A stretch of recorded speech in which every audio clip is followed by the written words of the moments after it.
Good evening. Of course. Hang on, folks. We're in the echo zone because my wife has been completely asleep at the fucking switch. But we're back. A little bit of technical hey. But now it's working. Hey, Brittany, welcome. We're back. It's time for another episode of the Witch and the Wolf Wisdom podcast. On the screen, for those of you who are watching at home, boys and girls, that is my brother, Fat Ass. And tonight's episode is the Arts for Autism festival that just went on Saturday. Let me tell you, it was a lot of fun, great cause. It was amazing. Raised $12,000 for a little place called Oasis Farms that works with autistic children and young adults. It has been one of the core causes of the foundation for 14, 15 years. My sister Jamie, it was a great weekend. It was a hectic weekend. We had some folks within the scope of, I guess you could say, our circle who came out. Brother Jonathan Porter came out. Elizabeth came out. Brother Chris Miller, Fat Ass, a.k.a. Chris Scheringer, who's up on the screen here. Chris Miller, the monkey, myself, a whole bunch of people. We'll run through some, we pulled a couple of pictures. They'll all be going out on social media and all that groovy stuff. But again, coming off the tail end of it, wanted to talk about it. Kind of wanted to also give a little bit about the experience in itself. It was surreal in some kind of ways, but we'll get to that. Ketamine. Crack? We'll explain that a little bit later. Or will we? No, we have to. We can't just leave them hanging because there's some interesting fucking stories from this weekend. Oh my God, you are not kidding. We stayed in Atlantic City, New Jersey. We got an Airbnb, and it really was the most economical option given how expensive the Jersey Shore is. Also not kidding. Where else can you go and spend $40 for a pizza? And I'm just talking a large plain cheese pizza. Yep. $40 It's insane. for a fucking pizza. Yep. It's insane. So needless to say, I was eating raw seagulls on the sand because my wolf ass was just like, yeah, no.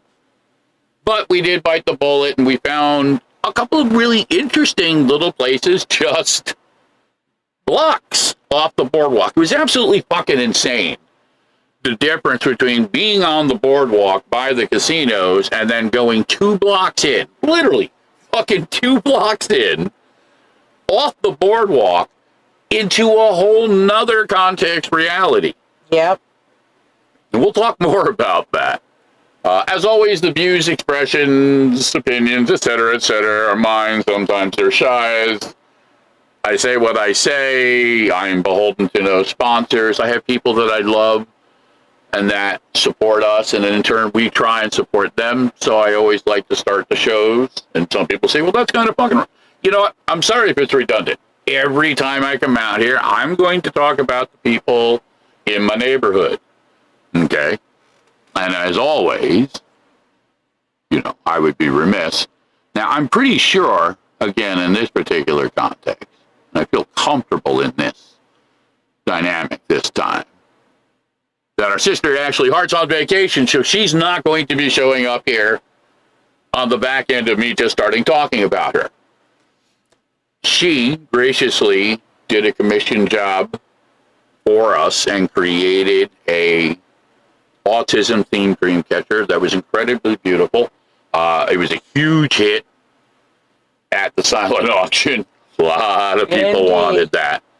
So her contribution in this helped us raise $12,000 in an afternoon.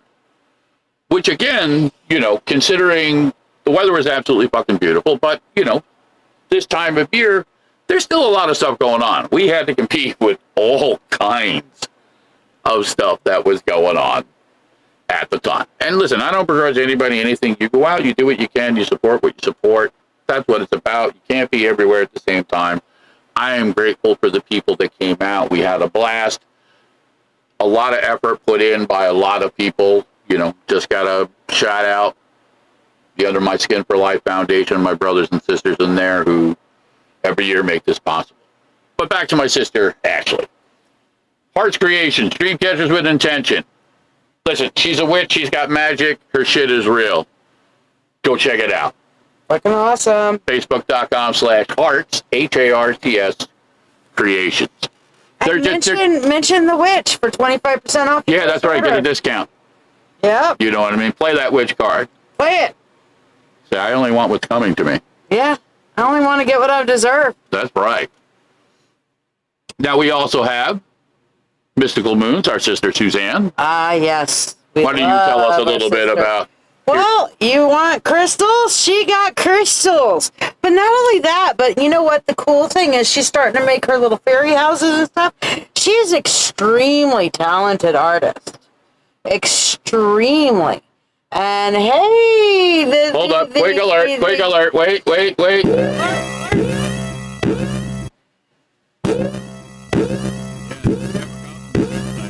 The Goblin Queen, has actually graced us with her appearance. So I guess... She's back! I thought you went west with the rest of the elves. Why are you back in Middle Earth? We have to stop everything because of this. You realize that, right? Earth, yeah, uh-huh. So what happened? Well, she's like probably... You back to fight evil? Yeah, back to fight Sauron with the One Ring. They shall love her, and it. You know, you can't just disappear and pop back on, and you got to realize that I am going to target you. This is like that dream, you know, when you're sleeping, and then all of a sudden, like, you're naked in front of your 7th grade auditorium. Oh, that reciting, yeah. You know, Shakespeare 50 times in a dream. Hello, Goblin Queen. So, yes. She's going to ignore us now. Yeah, she came on. Just stopping in for a quick hello. She'll go back and then listen to this and then lose her fucking mind. So tell us about Suzanne. So, yeah, back to Suzanne. So, she has these wonderful little clay crafted, sculptured fairy houses. And, I mean, I want the little mushroom hat that she made. It's so cute. Or witch's hat. And it's adorable. I mean, oh, my God. So, not only do you have crystals and bracelets and all the shit that you could want metaphysically with good energy and cleansed and blessed and all that, but her wonderful crafting. Oh my gosh, I've been so impressed. I gotta get me some. I gotta get some. Listen, Sister Suzanne, again, she's a witch. She's got magic. Go check it out. Mystical Moons live on Facebook, or go to www.mysticalmoons.com. And again, mention the witch and you'll get some the witch or the wolf. But mention you, really.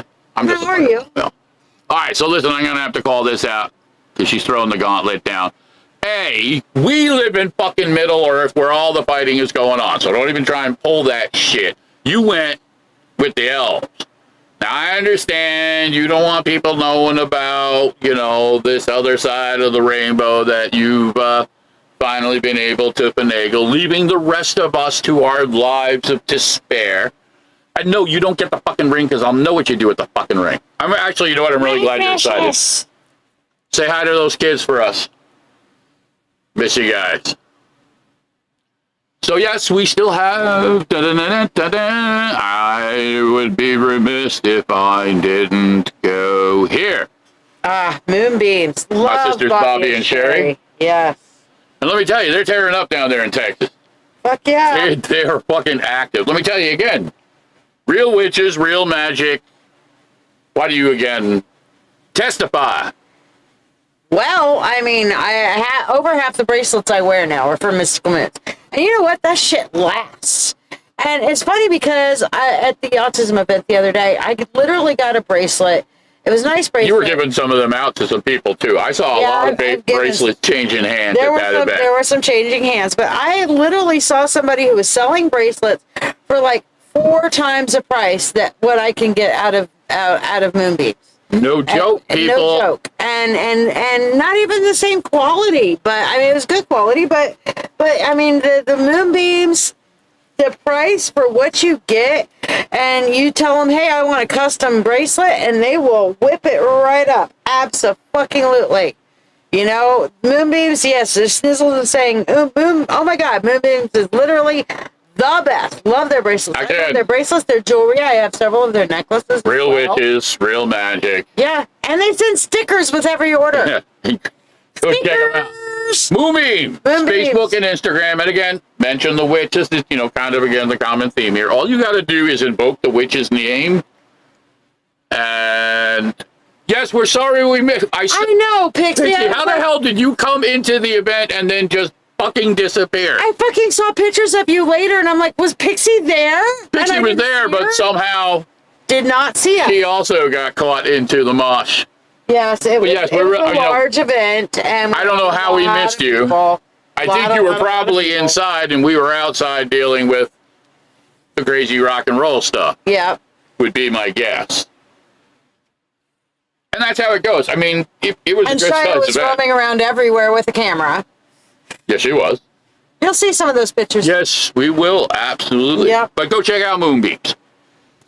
Last but not least, my brother Tony, Broken Past. Oh my God. Papo Sticker Company. Awesome. They were so good, Broken Past. They did so great. Under My Skin Tattoo, as in the number 2.com. World-renowned tattoo artist, great musician, great friend, great father, head of the Under My Skin for Life Foundation, which by no coincidence was the Arts for Autism. So Witch has got to throw a little something in there. Show off my tattoo that he did. Come on. Show it. Show it. There it is. Woohoo. Oh, you don't have the color one up there? Or is that the color one? Yeah, that's the color one. Okay. Yeah, you're fucking blind. I'm fucking blind. I'm not wearing my glasses right now. So thank you for sharing, Snizzles. Yes, please hit that like and share button, guys. Helps us, supports us. Every time you hit that little thumbs up, makes us feel ever so good. You know, Pixie, you of all people know, because you've been doing this for years, it gets just so crazy running around. Me and Fat Ass were just like doing fucking laps here and there, and then, you know, oh, my poor dealing with, hurt. you know, some of the other things. You also got to remember, we didn't get there till almost 12:30 because of the Friday night beforehand, which will be one of our stories. We'll have to talk about that. We didn't even get to. Oh, you know, all right. I figured Tony or somebody would have told you. Yeah, Friday night was an absolute fucking shit show for the boys, which translated until we didn't actually go to bed Friday night till 5 o'clock in the morning to get up the next. I went to bed at 3. Well, you sent me to bed. You said go to bed, so I went to bed. But I don't think you actually fell asleep till a little bit later. I fell asleep, but I slept lightly until you came to bed. Because, you know, I sleep better with my wolf next to me. Yeah, well, it was one of those nights. Uh-huh. Everything ended up fine. But again, as is the case sometimes in the world, all's well that ends well. Sometimes things go sideways. Yes. But yes, that is a tattoo that Tony did for Shiya. It's beautiful work. He also does custom design stuff through the Papo Sticker Company. That's PAPO stickercompany.com.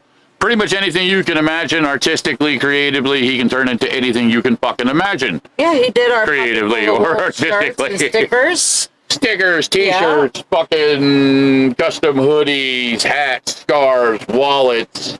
Heck, he's even got some rolling papers and merchandise and stuff listen, too. There is no limit.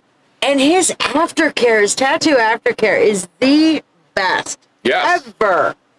So if you got a rash, that's a good thing to get. I mean, yeah, dry skin. Now, we're not commenting on where you may or may not have gotten said rash. But yeah, well, you know. It's good. It'll sharing work. is caring, except when it's an STD. Well, you know, you said it, I did.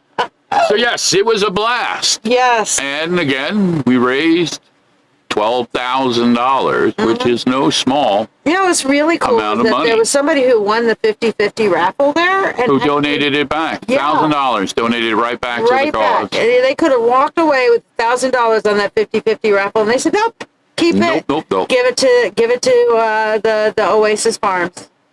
Freaking awesome. So I'm going to try to some degree, because Shiya has all these pictures in this very convoluted kind of dynamic, to kind of go through it. But before we get to that, I wanted to start with some of the interesting dynamics of what we encounter. Oh, yeah. Now, again, I spent many years living on the Jersey Shore when Monkey and the Scarecrow were younger kids. In their younger days. And I was never a gambler, but Atlantic City had a boardwalk. It was kind of not quite Coney Island, but it was still a place you could go to have a good time, same as the Asbury Park Boardwalk or Seaside Heights. Yeah. These were places you could take your kids. You could have a good time. There was nightlife. Obviously, you got the casinos. But let me tell you, Atlantic City is not the same town that it was. Okay. Pandemic, COVID, obviously did a number to some degrees because a lot of people are just out of fucking business. There were a lot of empty buildings there on that boardwalk. A lot of empty buildings. Nowhere near as many people as you would expect for a casino town. Nope. Not even on a beautiful weekend. Not even on a beautiful weekend. Not even on a Friday, Saturday night. No. Even with attractions. Alice Cooper played there. And let me tell you, it was kind of surreal. It really was. Thank you, Tiffany. Listen, it's a cause that's been dear to our hearts for many years, and it's something we will continue to do as long as we're able to do it. That's what strength in numbers really translates to. You know, we can all talk about it, but it's what we do that makes a difference. Mm-hmm. But yeah, the scene was completely different. Now, again, it wasn't horrible. We had a really good time. But if you had small children, it probably wasn't the place you would be comfortable hanging out. No. We had several instances of random drunks, junkies, and assorted, I'm not sure where the fuck I am types.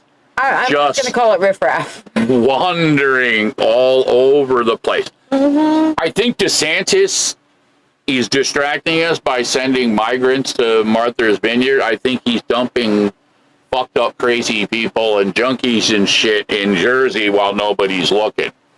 Because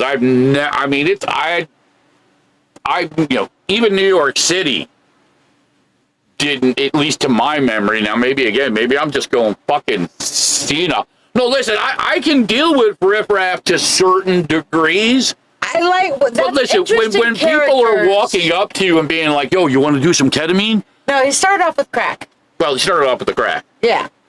Listen, I'm old school. I don't begrudge what a person wants to do, but you don't just fucking accost people in broad daylight on the fucking boardwalk. I would understand if it was 1 a.m. on a side alley by fucking, the Tropicana. Everybody's fucked up and shot out and lost their mortgage money. This was fucking broad daylight. You know what I mean? And there were groups of them actually. Just they couldn't be bothered. Indulging in their drugs of choice. We saw gangs of kids on motorcycles with hoods and scarves and stuff like that. Like literally look like taunting outlaws. The police. I mean, literally doing wheelies next to the cops. The cops didn't do anything. They just drove along like, yep, okay, cool. That didn't in front of nothing. Not one, but 2 separate cop cars. Like, you would have to see it to believe. I wish I had pulled out my phone to record it. It just happened too fast. It was too fast. They just went by. But we saw it happen truly twice. Did not give a shit. Twice we saw that.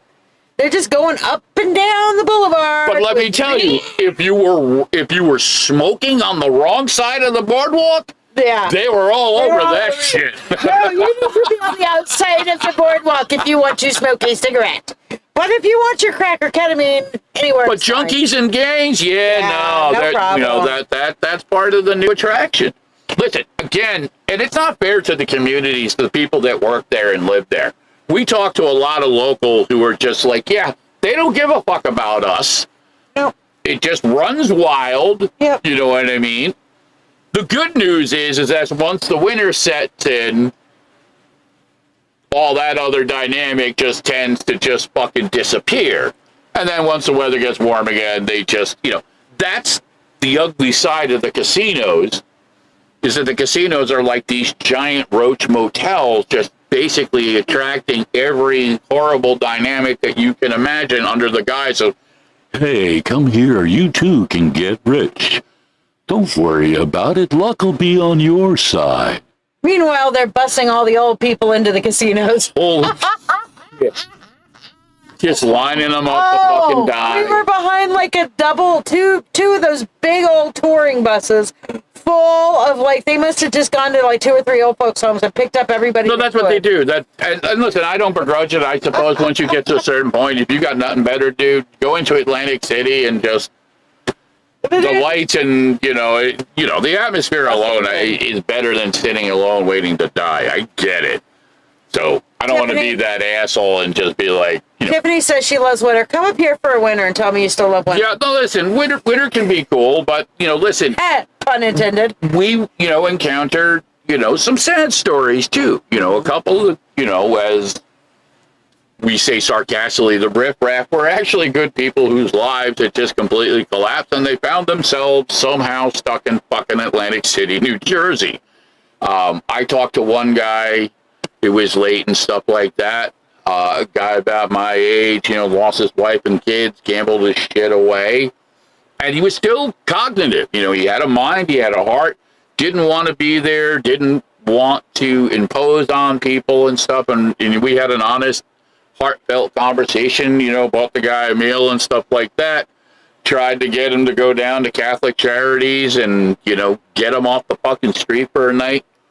Ultimately, unfortunately, here's the reality, half of it is the cognitive choice to want to make something different, and then the other half is, any type of available help. And let me tell you, help is thin out there, which is, again, part of the reason why we do Arts for Autism. It's also the reason we do programs for disabled vets. We do it for food banks.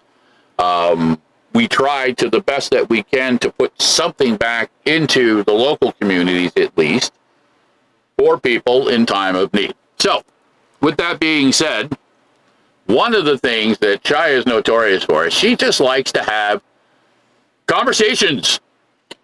Actually, this conversation, I didn't start. You started. Yes, I started this conversation, but you took it to a whole nother level. I did. I asked her. Well, he said he was going to play one of his original songs, and he originally started out as a song about living forever, but then he decided. I asked him, "Well, can I record you?" And he said, "Sure." And he sang us a different song. Now, so I'll let you talk about that. I'm going to footnote this with, he was a genuinely pleasant person despite his situation. Yes.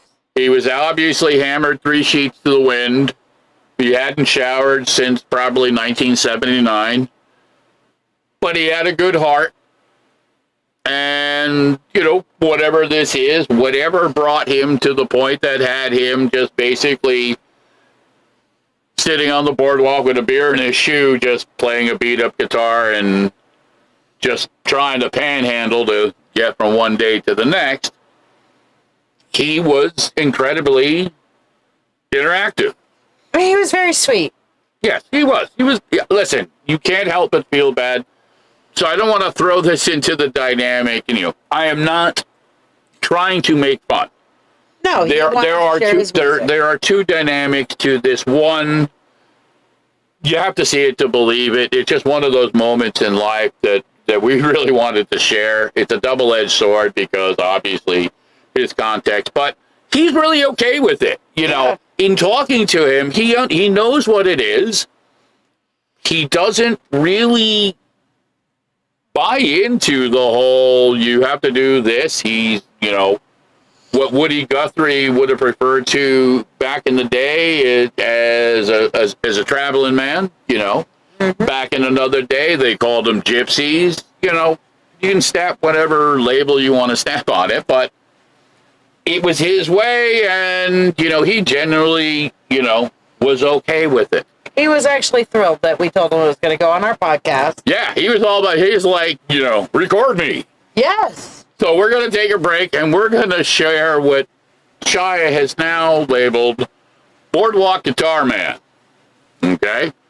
So enjoy this little snippet of our adventure, and then we will be right back. So, this song's about my ex-girlfriend. Well, the reason she's my ex-girlfriend is, because I wrote this song about her. It's called White Trash Lady.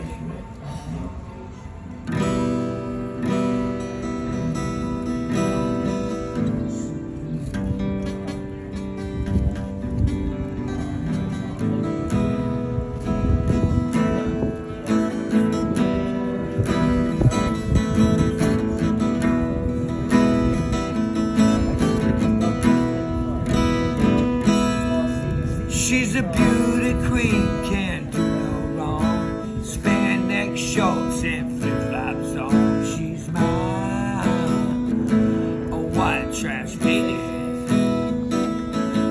She's got a cigarette with a 3-inch ash. She's got bleached blonde hair, black boots to match. She's mine, a white trash lady.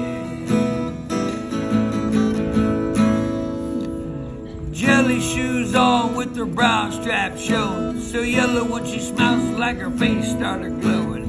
Fingernails paint her red, her toes don't match. She's got a perm up top, mullet party in the back. Fanny pack on the side of her parachute pants. Cindy Lauper heels like she's headed to the dance. Breath smelling like a Friday night pool hall ashtray. It's Monday morning, so you know it ain't bad day. When she walks, she's a white trash beauty. She could probably be a pirate packing all that booty. Trailer park runway, next top model, more fun playing Uno when she's dipping on the bottle. Cusses every time she opens her mouth. She's got a rebel flag tattoo, loving the South. And her tits are big enough to keep the whole beach shaded. And you go watch your mouth, boy. That's my white trash lady. She's a beauty queen, can't do no wrong. Spandex shorts and flip-flops on. She's mine, a white trash lady. She's a scratch-off lotto playing lot lizard beauty queen, looking like she came from a Joe Dirt movie scene. Fake eyelashes, fake brows to match. She's a beast in the kitchen, making everything from scratch. Chicken fried apple pie, gravy and some pork fat, collard green neck bone, my baby girl into that. Ranch dip on everything, ketchup on her eggs, got some fishnet stockings cause she's showing off her legs. Elvis plates hang on every wall in the house. She's got her own ass print in the middle of a couch.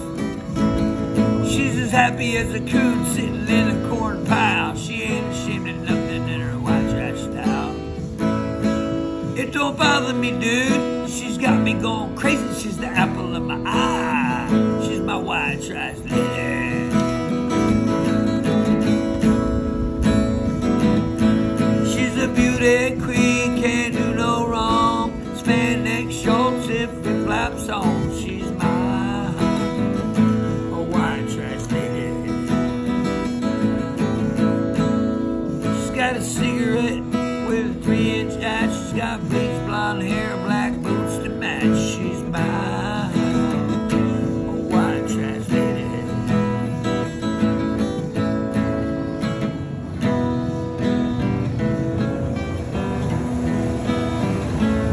It's just a simple 2-part song with the lyrics.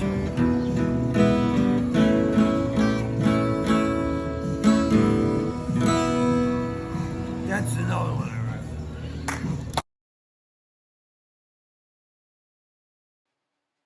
So yes, that was an interesting little moment that we had down there that Shiya managed to catch.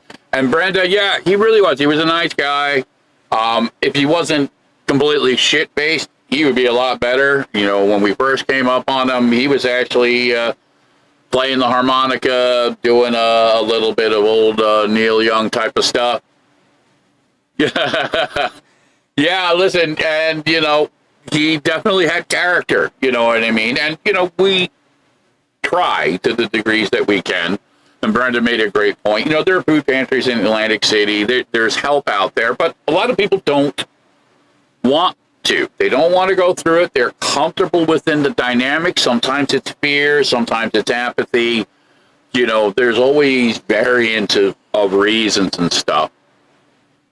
I try to make it a point, and just because of who I am, I can pick up on certain dynamics. So I'm not afraid to engage, not unlike Shiya. Shiya is a little bit more, hi, let me save your soul. My name is Elvis. And that's a D&D joke reference from her character. My character is the goddess of hope. Yes. Yes. But yes, if you see him down on the boardwalk, you tell him you saw him on the podcast and that crazy old wolf. Yeah, he kept his word, and him and his witch Posted him up. put him up there. Now, what was really cool was right after we finished our interactions with him, we were kind of right by a guy who was selling some mobile phones. Boost He Mobile, ended up feeling guilty, I think, and then gave the guy a phone. Gave the guy a free phone. So yeah, and that was a great moment. You know what I mean? It really was. It's that odd dynamic where, we take for granted certain dynamics. You look at him and your first instinct is to be, oh, well, he's fucked up. White trash, as Tiffany says. You know what I mean? But the guy had a heart and he still had a mind. And granted, he had a fucking beer in his boot, but... Yeah, it was so funny. You look down, he's sitting there without his boots on. His boots are sitting next to him, and there's a... Well, he knows. He knows, because, if the Atlantic City cops see him with an open container, that's his ass. Yep. So they're going to throw him in the fucking hokey. But he's got a 40 in his boot. So, but yeah, it is what it is. But, to some degrees, art imitates life. Life imitates art, I guess. Hard to say. Brother Jonathan was definitely part of this adventure. Oh, yeah. And he got a shittier end of the spectrum. Him and the boys, the monkey and the scarecrow. This is the joke. A priest, a monkey, and a scarecrow decide to go to the opening of Fright Night at Great Adventure. Yes. And one of them decides, let me eat a big fried Reuben without any type of fluids in my body, with no body mass, and then let me spin around at 30,000 Gs, throw my fucking guts up, then go back for some more, spin around some more, throw up some more. Have a Coke. Didn't smile. Body goes into shock. Paramedics come. The next thing you know, you're in the hospital with a banana bag at 3 o'clock in the fucking morning. In the middle of Lakewood. In the middle of Lakewood, New Jersey.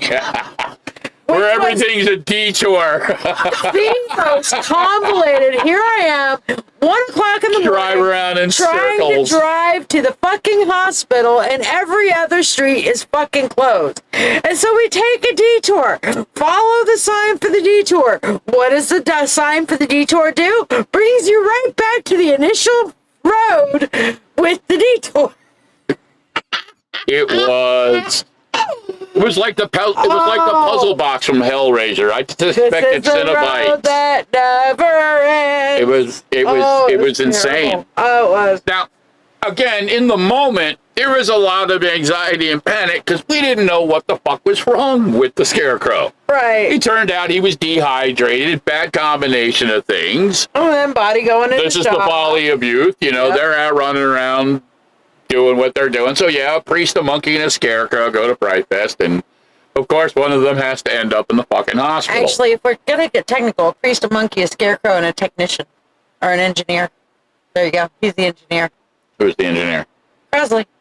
Oh, that's right. I forgot. So Jesus, priest, I even forgot somebody in this dynamic. The priest, the monkey, the scarecrow, and the Brother engineer. Crossley, if you ever watch this, I apologize. Tell Kat, I'm sorry. Here's your moment of fame. Yeah, Crossley kept it together. Got to give him credit. He did. He was like He's a straight-up guy. But listen, me being the old wolf, knowing I had to perform the next day, and we were doing the setup at the event, I was just like, all right, listen, you guys go to the opening of Fright Night, have a great time. Fucking go. And, of course, they had a great time until they didn't. Until they didn't. So, yeah, nobody ended up going to bed till well past what we should have. And, we ended up... Now, granted, we had done the setup the night before, and, we were blessed in the context that we had a lot of volunteer help, so we were able to sleep in just a little bit and get there later. Without that, you wouldn't have been out there to help that guy that needed somebody to talk to. Ended up running into another homeless guy at universe. 3:30, 4 o'clock in the morning, which is why I didn't get to bed till 5.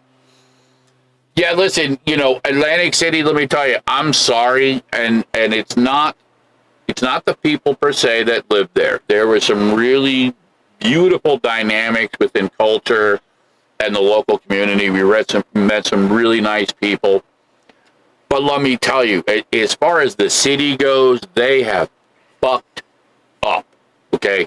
Completely fucked it all up. I don't know in what reality, okay, any police department should be rolling down the road as gangs of motorcyclists just blatantly rip through doing, I wouldn't call them motorcyclists. A bunch of dirt bikers. They had not. Listen, I'm a biker, and it's a bunch of dirt reckless bikers. driving. You don't do that. You're standing You've on got your seat, pedestrians. wheelie. Yeah, you got pedestrians trying to go back and forth. You got cars coming from multiple directions. It's fucking insanity. It was absolute insanity. And but again, I have to say there was one very cool element that I really, really loved in Atlantic City, and so did the monkey, and the scarecrow, and the priest. And that was the new arcade that they had. They took half the floor. They found an arcade of one of the showboat. The showboat of the casino. The Lucky there. Snake. And turned arcade. it into an arcade and racing. Indoor go-kart track. Yeah, they raced each other. Pit. That was awesome. That was some fun time. Jonathan's like, fuck yeah. Yep. He had a good fucking time with that shit. That was awesome. So yeah, there was a lot of really fun dynamics within it. Mm-hmm. And then obviously the oddities of ketamine. Now, we have to tell that story. Are you ready to tell that story? Well, yeah, we were just sitting down, relaxing, minding our own business, and some fucking tweaker came rolling up. And he's just like, cigarette. Got a cigarette? Got a cigarette, man? Yo. Gave him a cigarette. Got a cigarette? Yo, smoke some crack? Hey, Bobby. Smoke some crack? Ketamine? Ketamine. This dude was out of his fucking mind. He was tweaked up like nobody's business. Now, I'm a cool guy. I'll give you that first, yeah, no, man, it's cool. Second time, I'm starting to now question your place in this universe. And then I saw him eyeing Shiya's purse. So I immediately went into, yeah, no, get the fuck, And the tweaker danced away. But, again, in the context, in broad daylight, okay, with cops just standing around on their phones, I'm sorry. I'm not anti-law enforcement, and I get it that it's been rough out there, okay? There's been a lot of bullshit on both ends of the spectrum, blah, blah, this, blah, blah, that. But I am sorry, if you are a public servant, your job is to deal with these things. That's what we, the rest of us, pay taxes for. Yep. Is for that dynamic. If you don't want to be a cop, it's cool. Be a fucking security guard. Go blow somebody. I don't care.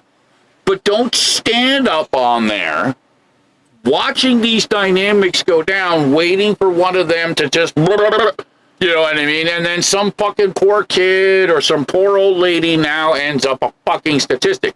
Because let me tell you, talking to the locals down there, they are fucking sick and tired, okay, that, you know, they'll shoot an unarmed black guy 38 times because he fell asleep at a fucking drive-thru, but they'll just ignore all these other crazy fucking drunken, drugged-out dynamics. And again, I don't want anybody to be heavy-handed, but when a community is slowly imploding on itself, and let me tell you, okay, there isn't going to be really any contest in Atlantic City if it keeps on going the way it is. You know what I mean?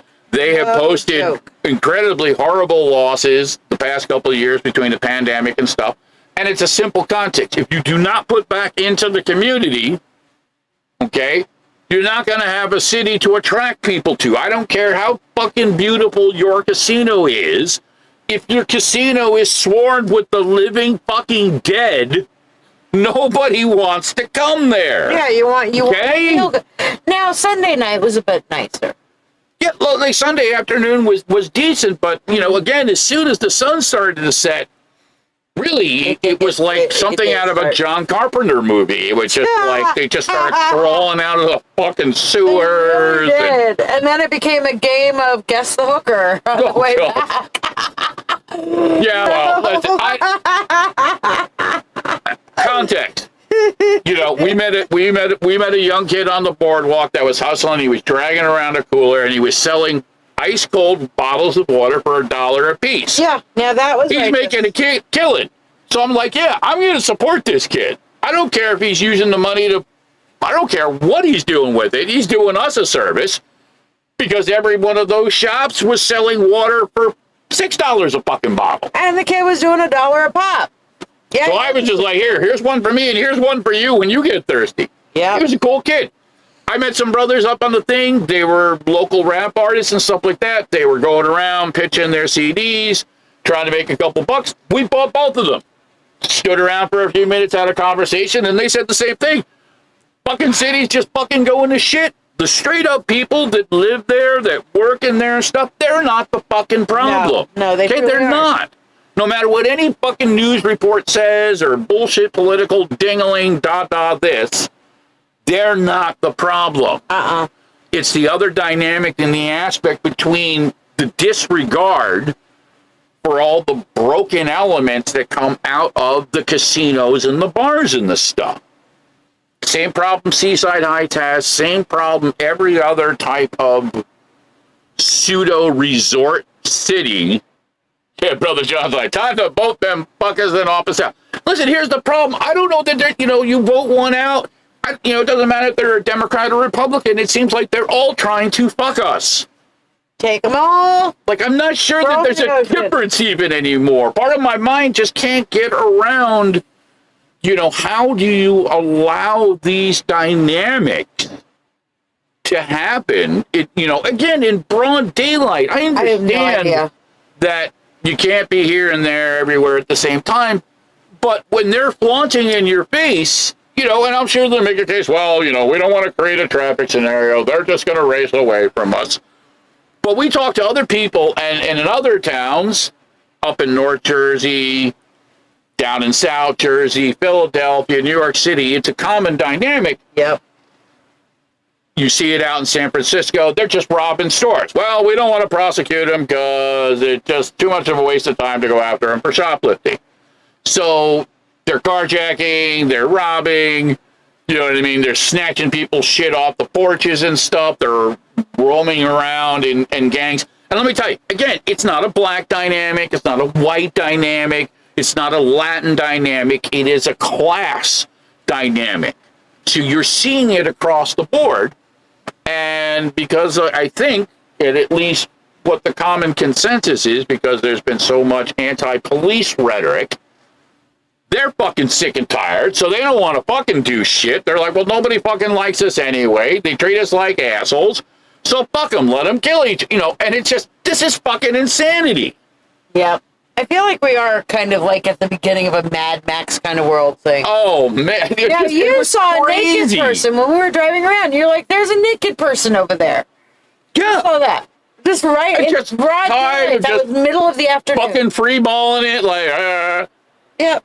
Again, I don't begrudge anybody the dynamic. I believe in freedom. I believe in love. But there has to be a bit of a balance. But enough of that, Rand. All right. I'm going to save that for another time. I'm going to go into the more positive Fun shit. Yeah. Fun. elements. Good shit. Fun shit. And again, there were a lot of good people. You had some fucking kick-ass empanadas.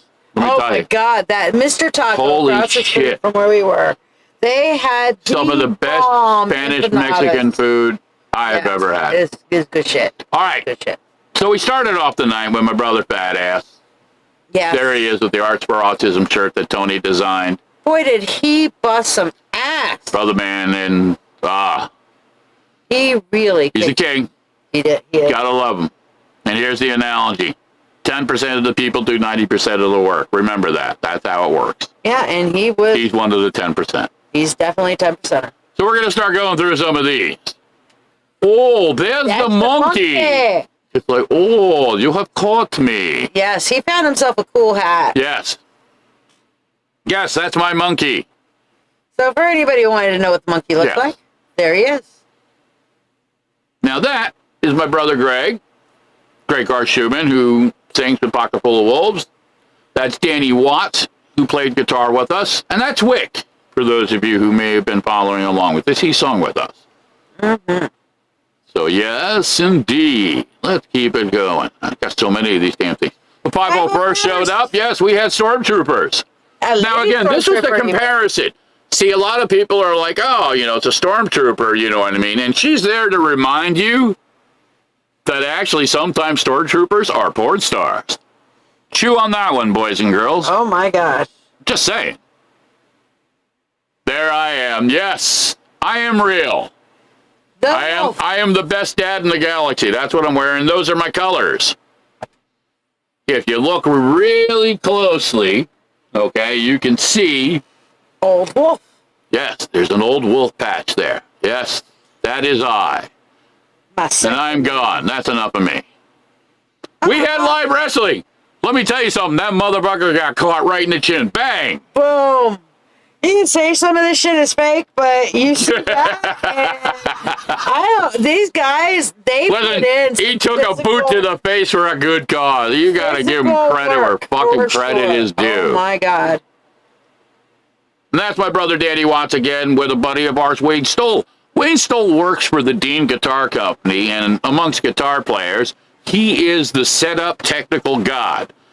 Give him your guitar, and he will fucking tweak it and tune it just like a fucking, like a wand from Harry Potter. He's just like, oh, we have dragon hair here. Let's, yes. Man is a fucking master. Love you, brother. Thank you for everything. He set up both the Monkey and Danny's guitars. Incredible job. Elizabeth. Yes, she came down. Yes, Elizabeth Brown. You guys who are on will frequently see her. Yes. Now there are some friends. And these friends will remain nameless because they're basically telling us to go fuck off. That's right, Nikki. I'm calling you out. Aha. Great people, though. Truly. A lot of good people. It's amazing how many people love flipping off cameras. Yeah, well, I mean, again, sometimes somebody will stop and pose for a shot. Yes, because we're cool like that. Like that. Yes. She's somebody that I know. Do you know her? Maybe you will. Maybe you won't. I'll tell you what, she was a blast. Now, sometimes fucked up clowns show up. Now, again, I'm going to blame that guy, and for everybody there, that's the Minister of Metal. That's Frank Tonra. If you ever have to deal with clowns, it's his fault. So remember that name, okay? Frank Tonra. He's responsible for all the clowns in the world. All of them. Love you, brother. He's also a member of the Under My Skin for Life Foundation. He put in some work. Now, those guys right there, they're from Broken Past. And they're basically saying, yeah, fuck off. We don't care either. But they always show up. They always give it their all. You got Wayne White on the left, the man with the big red beard. And you got Brian Stagger on the right with the not-so-big brownish beard. Now, context, right after that photo, they blew me a kiss. Yeah. Well, this is rock and roll. You know, right? you can't. They gotta you can't be nice in rock and roll. There's me with Mr. Tonra. Yay, bye. Oh, come on. Stop now, that. Again, there are a lot of people that are involved. I'm going to be honest with you. I don't always remember everybody's name, so people will end up. That guy in the back is Bob. I don't know who the lady is. I believe that's Karen Milko. Okay. And I believe that's her grandson. Yeah, and he was also autistic. Yes. And was enjoying the day. Yes. We had a very nice autistic safe environment for them. Yes, it was a lot of fun. Now she's a witch, okay? She's a witch. So if you ever see her, it's too late. It's just too late. Love you, Lauren. And of course, Yes, she caught herself a Tony. You can see Tony's like, yep. Too late. So those are some random people. My brother Ray and Stephen Gotts from The Rat, the local radio rock station. They came out, handed out some T-shirts and some stickers. Well, sometimes people have to be funny, and you can see Greg with Wick and Jeanette there. Greg's like, hey, this is a good place to stick my tongue out. I'm going to leave it there. You can draw whatever conclusions you like. Jonathan's like, hey, they're talking about you. And Elizabeth's, no, they're talking about you. And she has the proof. Yes. See? She had the proof right there, Jonathan. We were talking about you all along. There is Jonathan Porter, the priest. Now, sometimes a moment happens, and everybody's like, what?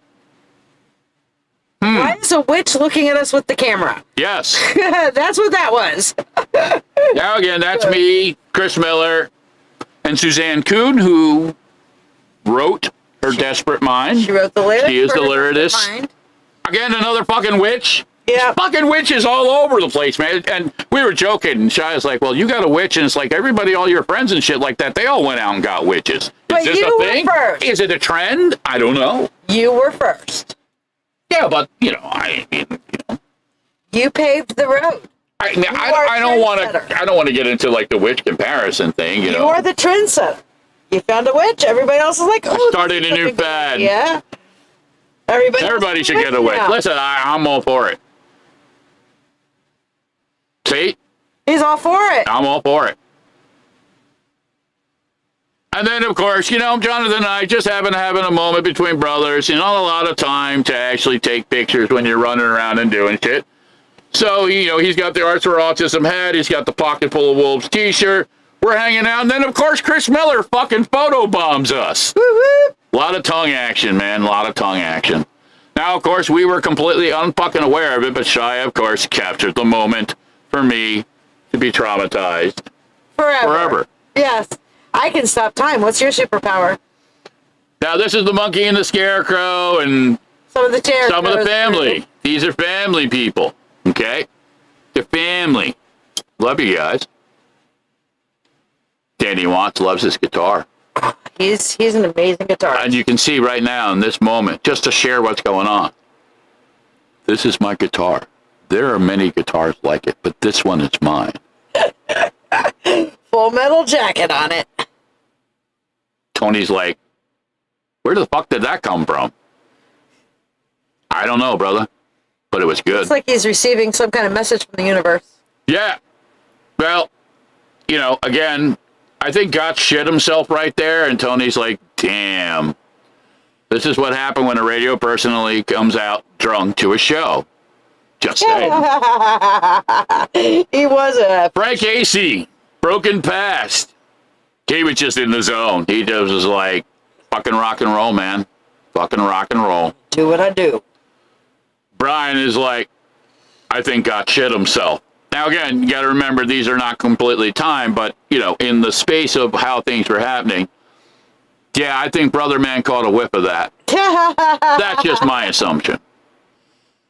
That's probably a safe assumption. Now, that's a little bit of a shot from behind the stage when Broken Past was performing. We had a lot of people, okay? A lot of people showed up, a lot of love. It really meant a lot. They put on a fucking great set. They did. We all had a blast. There were a lot of good bands. Exit Strategy, Legion, Spawn Ranch, Knucklehead, Solus Borges. Yep. Phil Antone. Phil was out there doing custom paintings throughout the day. He was just grabbing things and just randomly, Man, wherever the fucking magic took him. quite the talented artist. Phil, brother, you rule. Talent. And Phil's a big, huge supporter. He comes out, follows all the bands on the show. So, you got to love that kind of commitment. Frank loved it. Frank was like, ah! He's Goddamn, getting his brother. medal on.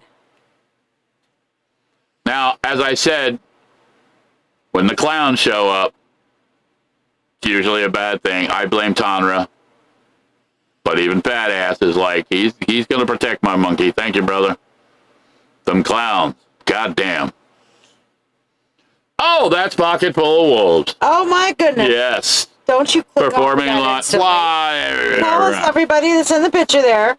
Well, there's the monkey down at the one end, and I'm on the guy with the blue guitar. On the other. You got Bruce on the drums back there. You got Greg Carshubin with the other hat, who's kind of behind the pole. And then you got Randy, a.k.a. Wick, a.k.a. the lead singer. Truly.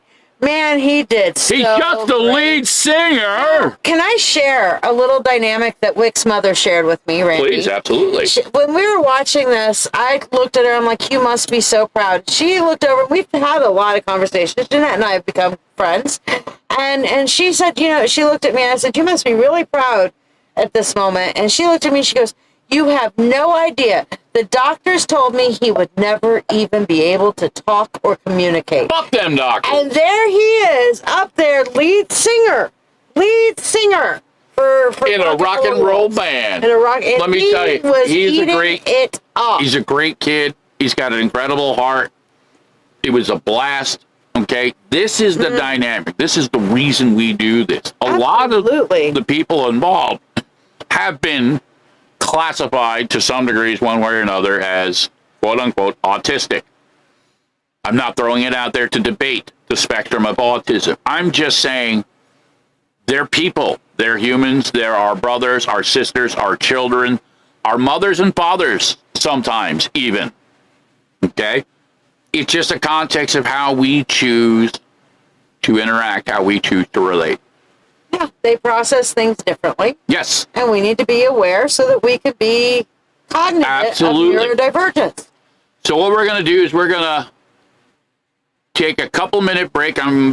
We're still working on getting a lot of the raw footage and things and stuff together, but I had promised that when we came back that I would have something. So we got some pictures, and we've got a raw audio track, okay, from the opening of the set with WRAT, the Rat, the radio station. Gots came up, introduced us, gives Randy a little bit of props, and we busted out into our first original action.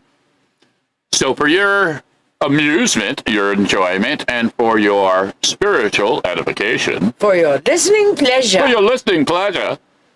This is Raw Autism from the event, and then we'll be back. Well, we got a little man on the scene here. My boy Randy, how you feeling, brother? You good? Great. Randy, we're going to put your vocals to the test here, all right? Again, my name is Gots from Jersey's Rat Radio 95.9 The Rat. All my Rat Rockers, how you guys doing? Thanks for always tuning in. We've been doing it for 25 years, and we're going to keep rock and roll alive and well, and you guys are all about that one. And we can't thank you enough for coming down here and showing your love and support for the autism benefit. Give yourselves a big round of applause. 10 years doing it. 10 years doing it, going strong. God bless. How about that, baby? We got some paintings going on? Boy, make sure you hit up all the vendors. Again, thanks for all the sponsors, everybody who came out here showing their love and support for the autism. We were going to beat this bad boy, that is for damn sure. But right now, we're going to get this place rocking a little bit with my boy Randy here. And it's my honor and privilege to bring this one on because this is the youth of America. God bless America, and God bless this next band, and God bless each and every one of you. Here we go. On the count of three, I want a huge rat welcome for Pocket Full of Wall Street 2. Randy, here we go, brother. It's time to rip it up.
Action, thank you. So yeah, that was Action Live. That was the first song that we did, as introduced by the Gots from 95.9, The Rat. And he was having a good Brother time. Man Randy, a.k.a. Wick, as you can see there in the picture, was up there with us. We have a bunch of stuff between a bunch of people. Just to give you an analogy, just the one fucking video file alone that Shiya has is like 2.5 gigs big. It's like the size of some people's hard drives. Just one fucking movie. She's got batch files of pictures, literally over 1,500 pictures she took. All right. There's an insane amount of shit to go through, and so I just pulled some of the raw audio. I wanted to really, again, be able to share that dynamic, because that's, for me as a musician, you know, being up there playing with these guys in the moment was powerful. It was magical. And I love them all very much. So we're going to continue on with some of the other people and pictures and things. We kind of danced through it a little bit, you know. Oh, yeah, there's the monkey. And there's Greg. Yep, there he is. Jamming out. But there's my brother Jim Beck when he came up with us and we did Man in the Box. And with a fresh tattoo. With a fresh tattoo. Now, brother Jim was in Broken Pass with me and Tony back in the day in the Monkey. So it was important for me to have him back on stage. And you can see he and I, we have a bit of a, hey, what you doing, buddy? Oh, we're going to play a song. You want to come along? Oh, yeah, sure. Let's go for a ride. Y'all were jamming. They were Monkey jamming. and fucking Greg were fucking jamming. They were just hooking up, just like, wow, wow, wow, wow, wow, wow. Greg was all over the fucking place. That man had a lot of energy. A lot of energy. Oh, he was. Wow, yeah, more Monkey. Yes. He looked good playing. Bruce! Bruce. Brother Bruce was kicking it on the drums. Let me tell you, he's a beast. He's a monster. Despite all the fuckery trying to get the drum set to work. Story for another day. And there's Greg and I just like back to back. It's like a fucking Game of Thrones episode. Dragons are coming. All right, I got your back. You got my back. Do some magic. Y'all were working the magic on those strings. We also had Danny Watts come up, play a couple tunes with us. We did Pink Floyd's Another Brick in the Wall. Let me tell you, Wick fucking kicked ass. He did. He kicked ass. We did a couple of tunes with him, and he was just ripping it up. Ripping it up. And Danny Watts, for those of you who don't know, he played guitar with the Bullet Boys. Great guy, great musician, brother. And there'll be some new music coming out down the road with some of these people. It's a little tidbit. Wick is like, fuck yeah! Play them. I mean, he went from... If that isn't rock and roll, I don't know what is.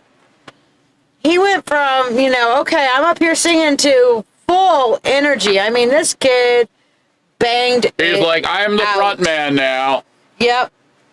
Hear me roar. And listen, it was caught the so energy. cool. He just got into it. He caught the energy went of the with it. crowd. Right. And it was a blast. You know, one of the cool things is the crowd, between sets, between songs, were coming up and giving him high fives. Oh, hell yeah. And, I mean, he just caught their Fucking energy, Steve. jumping up and down. Steve from the Rat came running up, gave him a t-shirt. Yep. And Wick just put it on.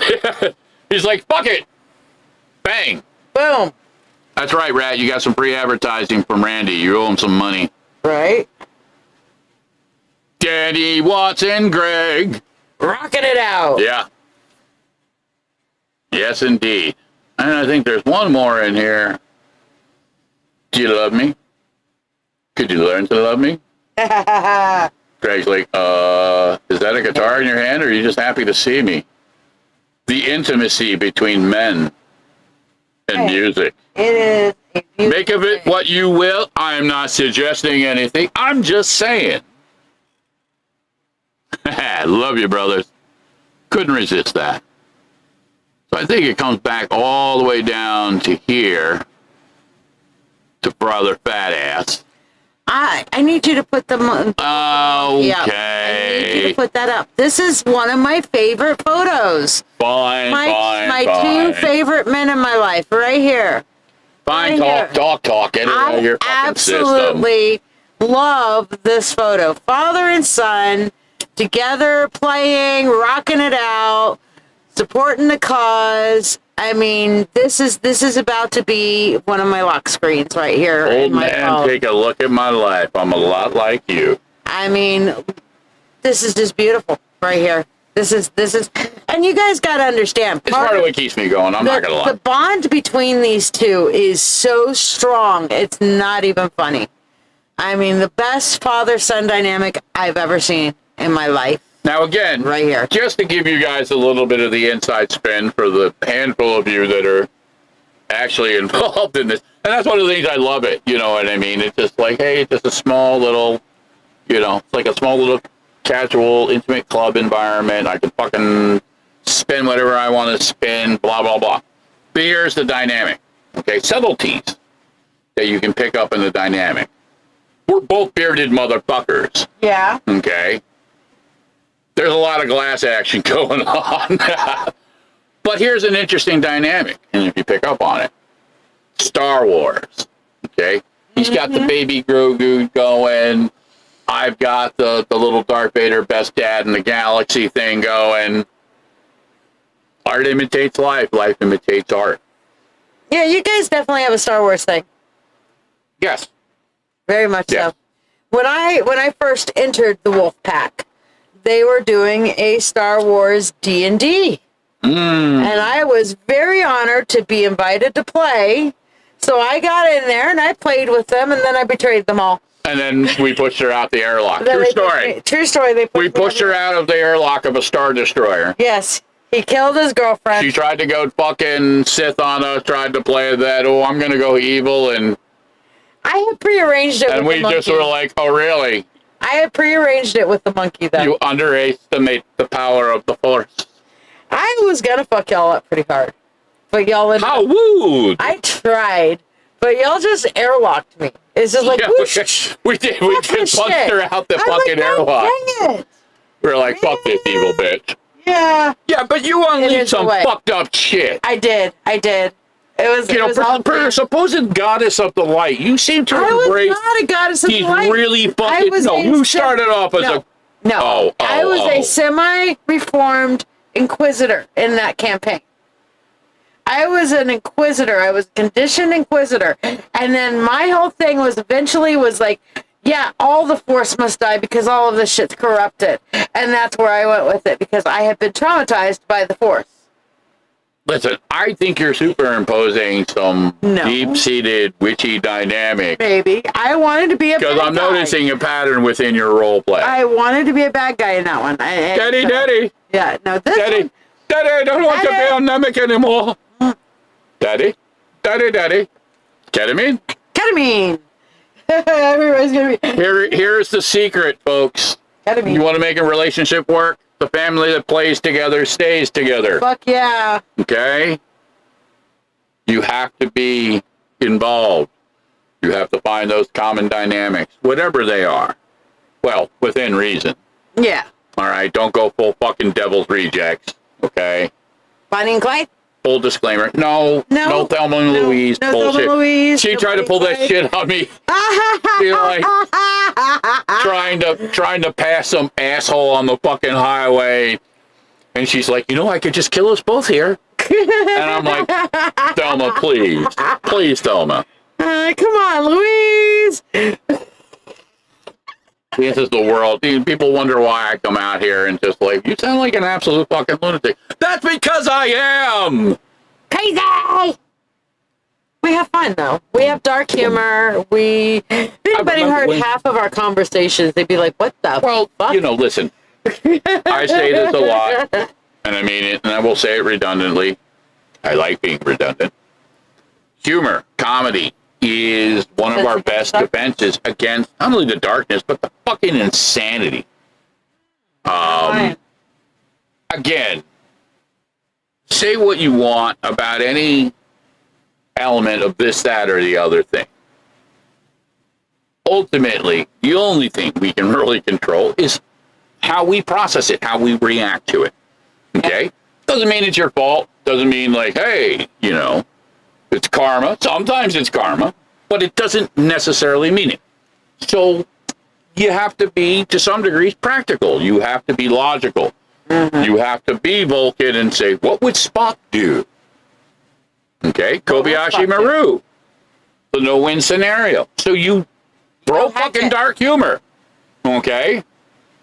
I tell you what, it would have been a lot easier for Kirk and the rest of them that Star Trek 2, when Spock is dying behind the glass shield, if he just pulled his dick out and started jerking off in the middle of his death scene. It would have changed the whole dynamic of the movie. Oh, I'm just Jesus. saying. Yeah, it would have been definitely Okay. 17. Just a visual, okay, of Spock jerking off as he dies Yeah. would have changed the narrative of Star Trek forever. Truly. Comedy, sarcasm. Dark humor. Sometimes it's dark. You know what I mean? But other times it's sweet and Fragrant. not unlike a beaver's asshole. We miss you, Sister Suzanne. Oh, yeah, we do. Send some good energy to her. Definitely going to try when we head out west to swing by her way. We're going to try and make it a point also to go see Brother Jonathan in his end of the world. I know how much you love it out there, brother. But it was great. We also, I forget the name of the game. What was the fucking game that Jonathan turned us on to we played? It's like Cards Against Humanity, $1 but... million, but... $1 million, but. So basically it was... You get $1 million, but every time you blink, blank. And the blank is you get a bunch of fucked up cards. So blank could be... You have to tell your parents about your most recent sexual experience in detail. Or a large man comes and shits on your face. Or, oh, my favorite one, every time you get a haircut, you get transported back in time for an hour, but you're naked. Yeah. So you never get the haircut. Or every time the phone rings, you have to jump on whoever's closest to you's lap and call them daddy. Yep. That was a fucked up game. Daddy. Daddy! No, daddy, no! Beat the dog, not me. Daddy, I don't want to be here, Namek. I do not want to play with you in Pacific Playland. Hey, now, that's not your line. I don't care. I'll steal all your lines.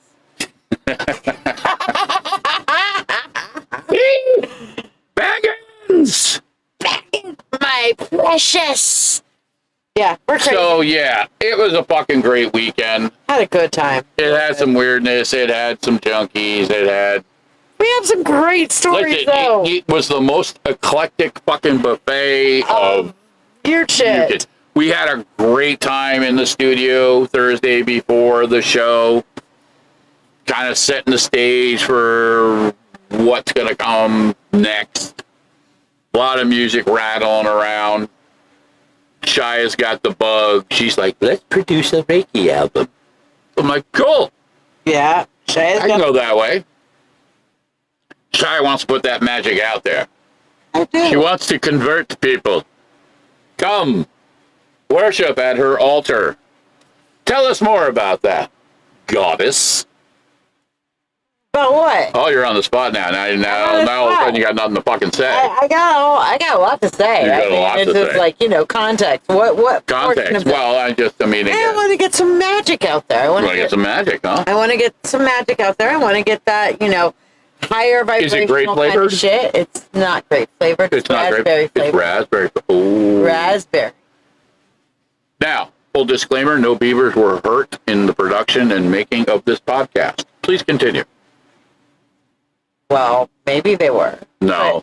I'm not dancing with PETA. Fuck that. I know better. But no, I mean, music is powerful. Music is its own magic. And to me, I feel like that, very much that music can raise vibration. It can also help us with shadow work. It can help us with finding our emotional context within. It can help bring us out of emotional context and into better ones.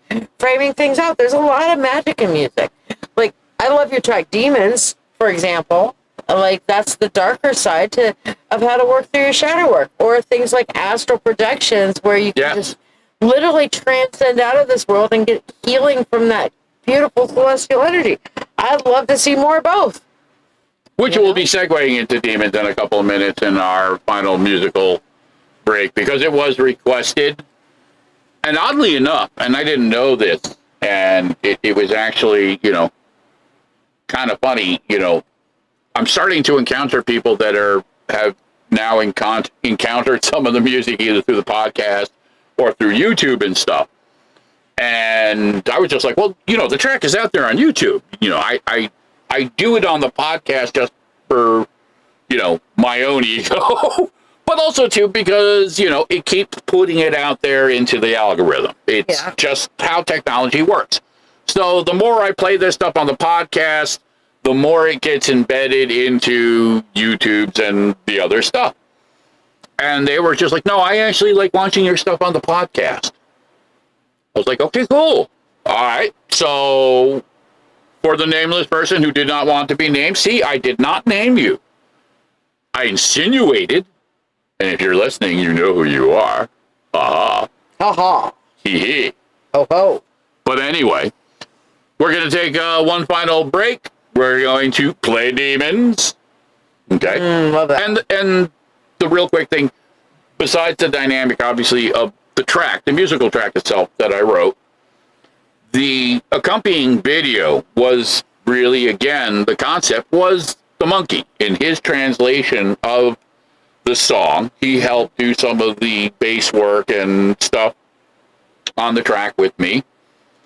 But he wanted to give it I guess you could say a little bit more modern reference. So he used anime aspect, because that's something that him and the Scarecrow and even myself to some degrees we have over the years related to, interacted with. Well, what's really interesting, and the monkey has pointed this out, and I understand it, and I watch enough anime to know, anime gets into some really deep, heavy themes sometimes. It's not like animation for kids. This is like they get into some of the deeper, darker sides. They get into the deep emotions. Traumas. Really good dynamics between characters.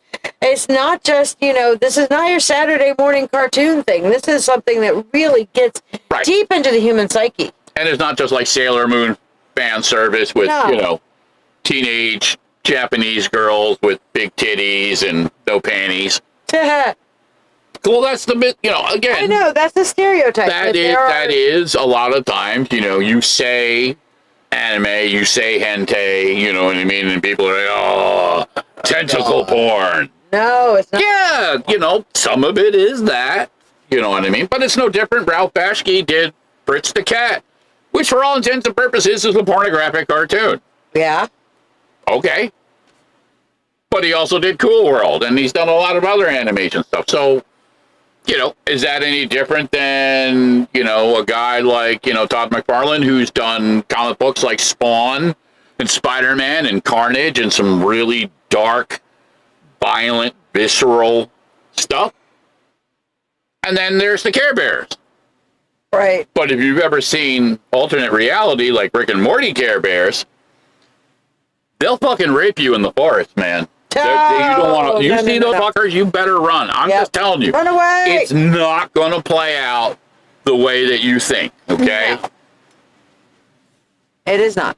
I think in South Park's version of it, I think it's like the Happy Time Critters or something like that. They're just like all these. Oh, we're so sweet, and then they just go absolutely satanic, bat shit. We're gonna skull fuck them. Yeah, it went there. Skull fucking. It's a thing. With Care Bears. With Care Bears. Welcome to your worst. If we're gonna go dark, nightmare. we might as well go dark. Somebody somewhere is like, it's like, before I go to this, it's not unlike one of our episodes. We ran into definitely somebody who not only dressed the part, but was resonating religious dogma. She was just like, I must save your souls, and she was just accosting people. Everybody went by. We tried to be cool. I didn't even. I was just like, unbelievable. Nope, like, nope. I'm not going to engage. And she's Not gonna like, engage. let me tell you about our Lord and Savior. And she kept fucking chasing Shiya down. And then Shiya turned around and she played the fucking witch card. I said, I'm a witch. And man, I thought that girl was going to lose her fucking mind. Right? So we got a few more steps down the boardwalk, enough away where she stopped chasing me after that. And Yeah, Jonathan wanted to be like... Well, Jonathan got her on the second pass. Yeah. But Wolf sat down and he was laughing so hard. He's like, I've got to sit down. This is too fucking funny. You just witched her. Listen, I don't begrudge anybody's faith. Your spirituality is your own, but please stop trying to shove it up other people's asses, okay? People really just don't appreciate that. I think it's a fair analogy to say that nobody wants to be anally violated by your God. And Jonathan said he wanted to yell out, "Hail Satan!" Oh yeah, no. Because Wolf and I walked down by ourselves at one point while the boys were on the beach, and then later we all walked back together. And she was still out there trying to convert people. But then the whole family was out there. There was even a little kid that was like about 7 or 8 years old out there passing out the tracts with them and shit like that too. Thankfully, there were too many people on the boardwalk for them to actually chase us down at that one, but the girl saw me coming. I think she knew it was just safer to verbally assault you. Yeah. You know Don't what I fuck mean? with a witch. Yeah. Don't fuck with a witch. All right, so this is Demons. For the unnamed person, you know who you are. And then we'll be back.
So yeah, that was Demons. Me and my monkeys kind of cross bridge between some anime fan service, not in the same way, and a darker kind of, as Shiya would call it, shadow work dive by myself. The words, especially within the framework, you know, reflective for me. My experience is my journey, but it's a dynamic that I think a lot of people can and do relate to. The crossing between childhood and adulthood, when we begin to realize that a lot of the stories that we were told are lies. You know, and it starts with the simple things like Santa Claus and, you know what I mean, military intelligence, but, whoops, did I say that out loud? But you get it. And it's all perspective. It's all perspective. So I'm going to go back, because this is one of my favorite pictures. One brother fat ass just, yeah, we did it. Over $12,000 raised for Oasis Farms. There's no small chunk in these days, post-pandemic. Let me tell you, it's, you know, it's tough out there. You know what I mean? So we do what we can. We make the efforts that we can, when and where, to the degrees that we can. But in between, we can have a lot of fun with it. It's one of the beautiful things that I love about the foundation. And if you'd like to learn more, it's the Under My Skin for Life Foundation. Under My Skin for Life at gmail.com. Great organization. We do a lot of stuff. And again, not just autistic element, for kids with cancer, veterans. We try and answer the call when and where it is needed. And sometimes these cross into other elements. And I would be remiss, and I don't want to forget about this, and I'm going to do this on the back end, as they say. I just gotta find it in here. Da da da da da da da da.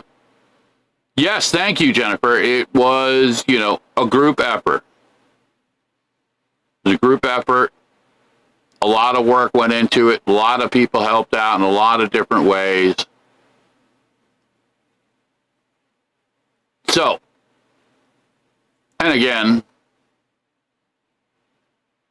a lot of this has been built over many years. Foundation's been doing it for 13 years. Started on in the parking lot of Tony's studio. First couple of years were a blast trying to, you know, fit everything in, and it just became too big. So we had to expand out. So we've been doing it over there at that VFW now for a number of years. They have been gracious enough to let us use the facility. And we in turn try and do what we can back. A couple of our members are members there. You know how it goes. And we had a lot of support. You know, again, the 501st Remnant came out. Gene Snitsky came out. We had wrestlers. We had clowns. We had motorcycles. We had rock and roll. We had auctions. We had food. We had all kinds of stuff. We had ice cream. Like I said, Shiya took a shit ton of pictures, and they will be coming out social media. So those of you that are inclined, you'll be able to see them, enjoy them. A lot of thanks again. And again, got a shout out. My brother Jonathan came all the way out from fucking Oklahoma, stayed out with us for the week, helped out every which way.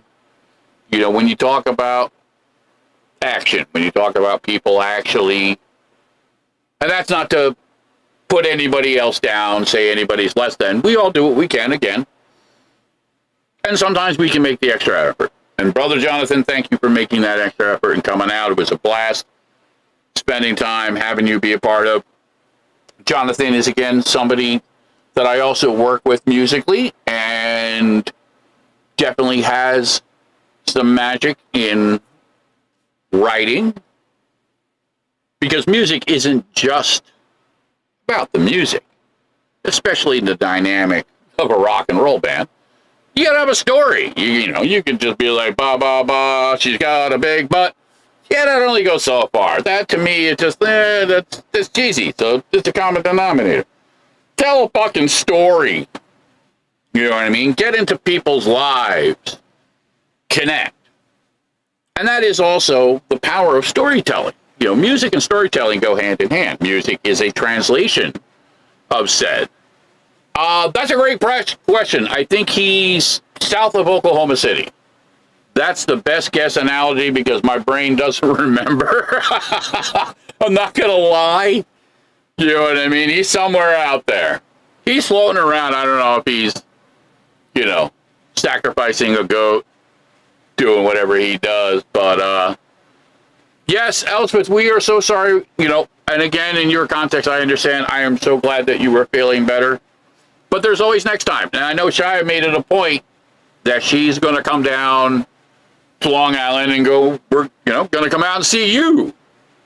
So we'll figure that all out. Listen, sometimes things don't work out, despite our best intentions. Doesn't make us less than, doesn't make it wrong. You know what I mean? We do what we have to do. But yes, you were missed. But again, on the flip side, I am glad that you're feeling better. So yes. Yes, you know what? And we're looking at, you know, maybe something in the spring. You know, here's the beautiful thing. The future has endless possibilities. It really is open to the degree that we want to create, that we want to explore, that we want to build either upon existing things or build new things. The song can remain the same, but you can still enjoy it and have a great time with it. And the dynamics, they shift. Well, there you go. Then maybe there is a connection to be made. Listen, it's a small fucking world. You know what I mean? Small world. And we can, to the different degrees that we can connect, when we can strengthen numbers. That is the beauty. That is the true power of it. And it's not just about when things are bad or in times of need, but it's also the good times, the good laughs. Let me tell you, we had some good laughs, some funny shit. You know, and we'll be sharing some of those dynamics over the next couple of weeks. We're going to be working on new music. That's coming down the pike as well, too. So, yeah, lots more to come. Shiya is going to be expanding on the mentorship circle, continuing to. My brother! Yeah, man, you're the poster child tonight. Listen, I love this shot. Shiya literally took over 1,500 pictures between two cameras and like 4 fucking memory sticks. So there wasn't enough time today to even begin to scratch it. So I pulled a couple of my favorites. But we're going to send the whole batch out. I think she's going to pull like 500 because some of them are just like doubles and triples and shit like that.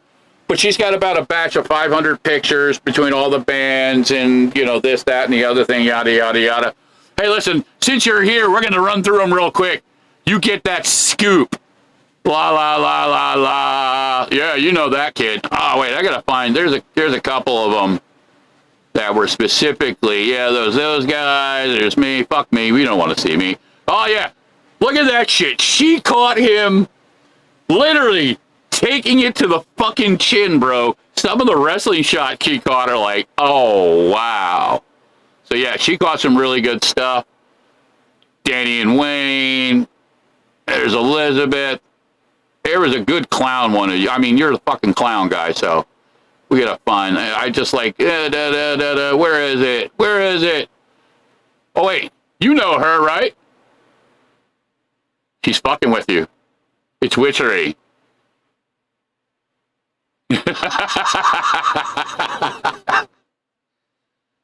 Yes, I blamed all the clowns on Tanra, by the way. You can tell him I'm the one who did it, so when people start, like, showing up and being like, I heard you're responsible for all the clowns.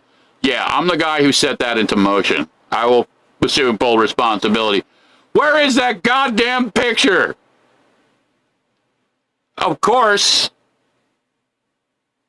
in the moment, yes, you know those people. Where's that fucking, yeah, Baby Ray and the gods, Greg B, da-da-da-da, yes. Click, click, click. Yeah, we're just me. Shiya is fucking responsible for that shit. And blame her. Where is that damn thing? Danny Watts loves his guitar. Tony looking into space. Where is that shit? Good grief. There it is. Yes. Another one of my favorite pictures. Bunch of fucking clowns, man. Bunch of clowns. But I love them. Love them all. It was a fucking blast. Yeah, a lot of pictures. This is just, again, just pulled some out, scratched the surface. She got some really nice ones. She made it a point to go around and, try and catch as many people as possible. Listen, you know how it is. You were fucking running around like a madman, you know what I mean? It's so hard sometimes to actually be in the moment with all the things that are going around, especially when you run around picking up people's fucking shit. That's the only thing that always drives me crazy. Brother Fat Ass will back me up on this. In what reality do you go anywhere and you just throw your fucking garbage on the side? Okay? I think this needs to be a thing. Listen, if white guys can get canceled for pulling their dicks out, we should be able to cancel you if we have to pick up your fucking garbage at a charity event. I mean, it's, fucking infuriating, man. Come on, have a little bit of decency. But listen, it was for a good cause, so we did it. The irony is, we complain about it every year, and we fucking do it. It's like every year we complain about it. But every year we run around picking up all this shit. It happens. It is what it is. We joke. We deflect. Oh, my sister Diana. It's great to see you, hon. Yes, we humans. Coming up on the tail end. But yeah, it was a blast for a great cause, some great music, you know what I mean? Got to see some old friends, meet some new friends. I sent your girl a recommendation for a German restaurant. She was complaining that there's no fucking good German food. So, yeah, welcome to America. We bastardize everything. That or we throw Cool Whip on it. Take your pick. It's nasty. Fucking nasty. But yeah, a lot of good people. And again, sometimes the dynamics, and I've talked about this a lot, the stereotype. You see a bunch of clowns, that motherfucker looks evil, but he's got a great heart. Now, the chick next to him, I can't speak to that. You know what I mean? I'm not even going to touch that shit. Them colors suggest some Care Bear fuckery. All right? I already got one witch in my life. I don't need any more of that bullshit. Okay? But my brother will testify to the degree that, these things get taken out of context. You see a guy like my brother there. He's got a lot of tattoos. He's got a big beard. But he's got a heart bigger than most cities in this fucking country.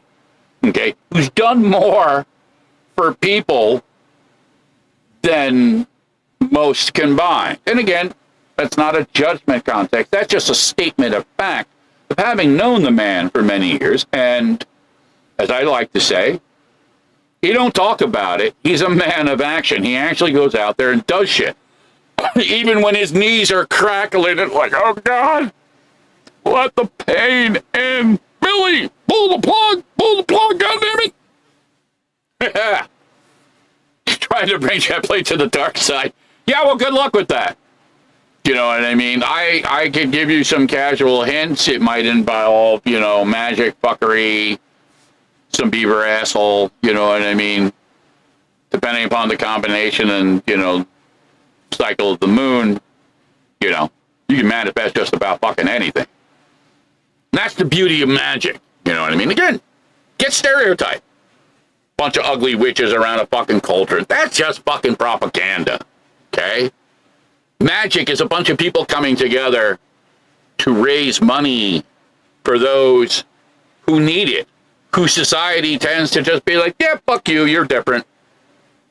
That's really how it is out there. You know, we're going to have the honest conversation.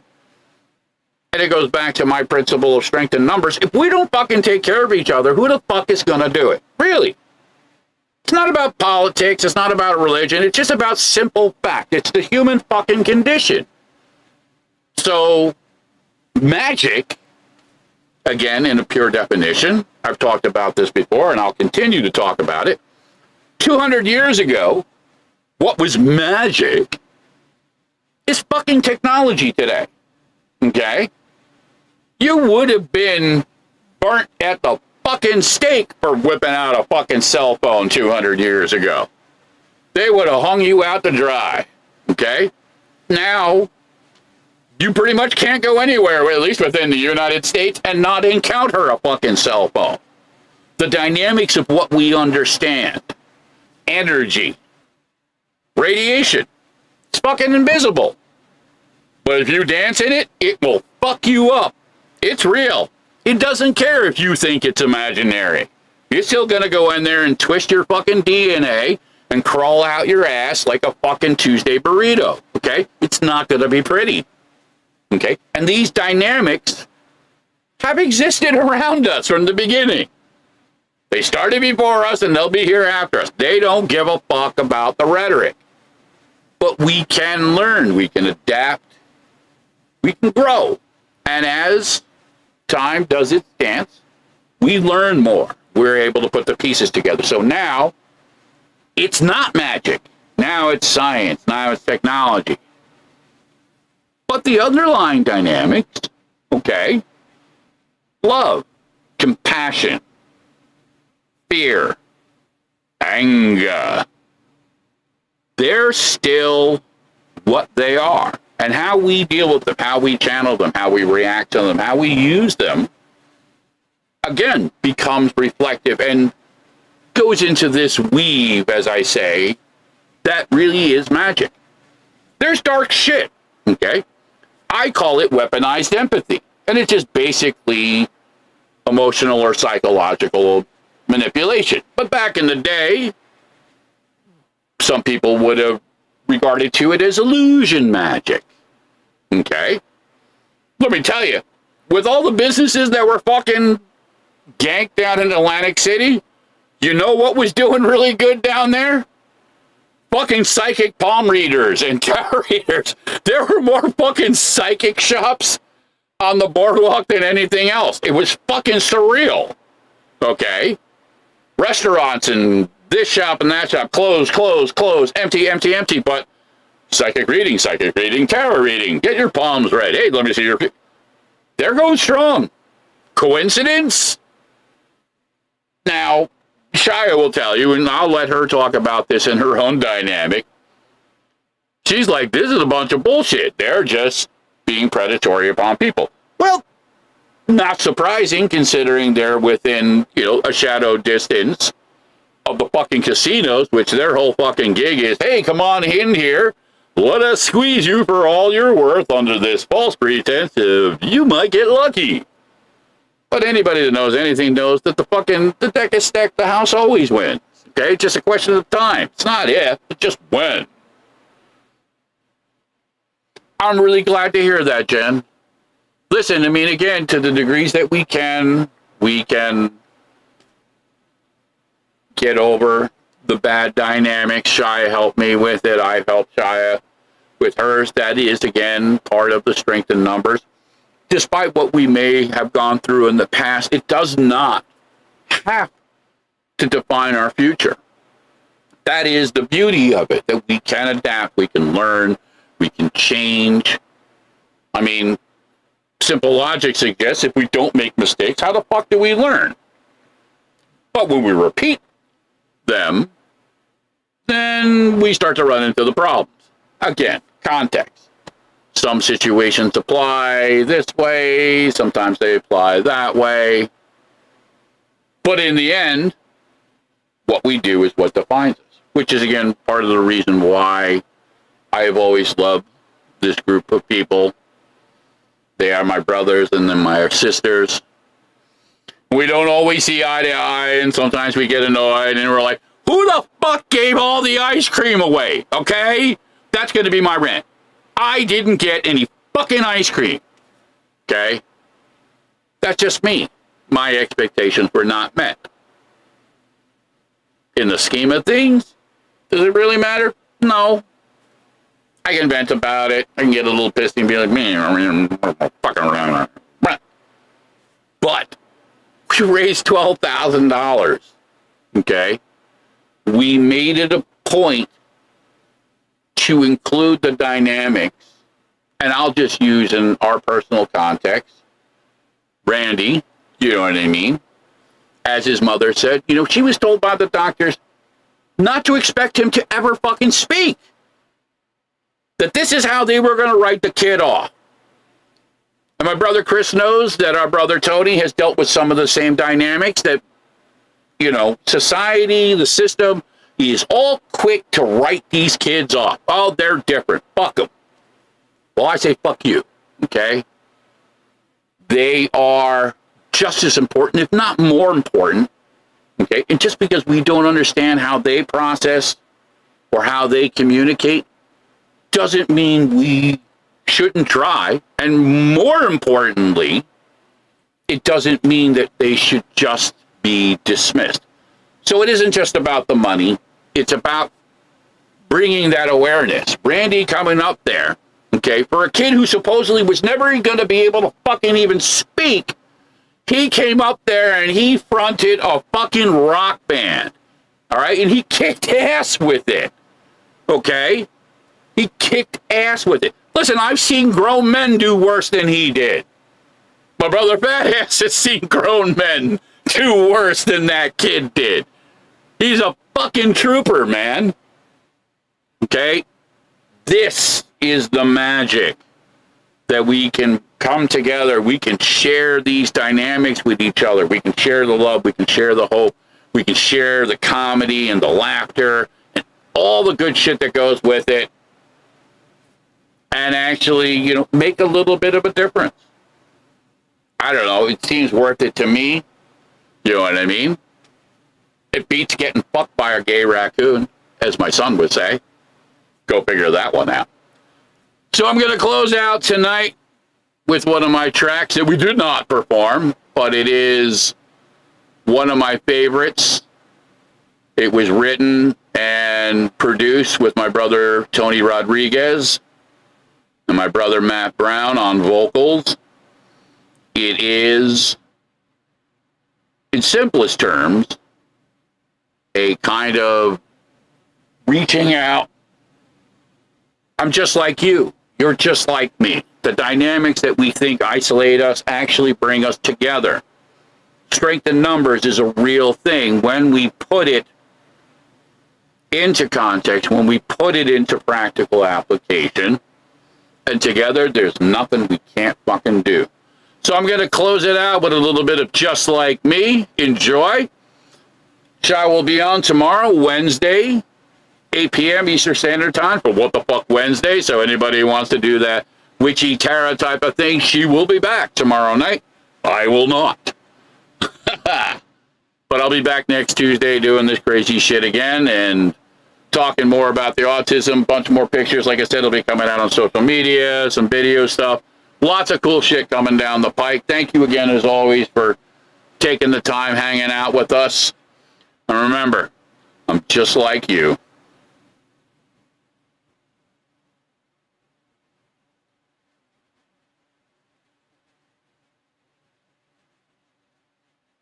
Thank you.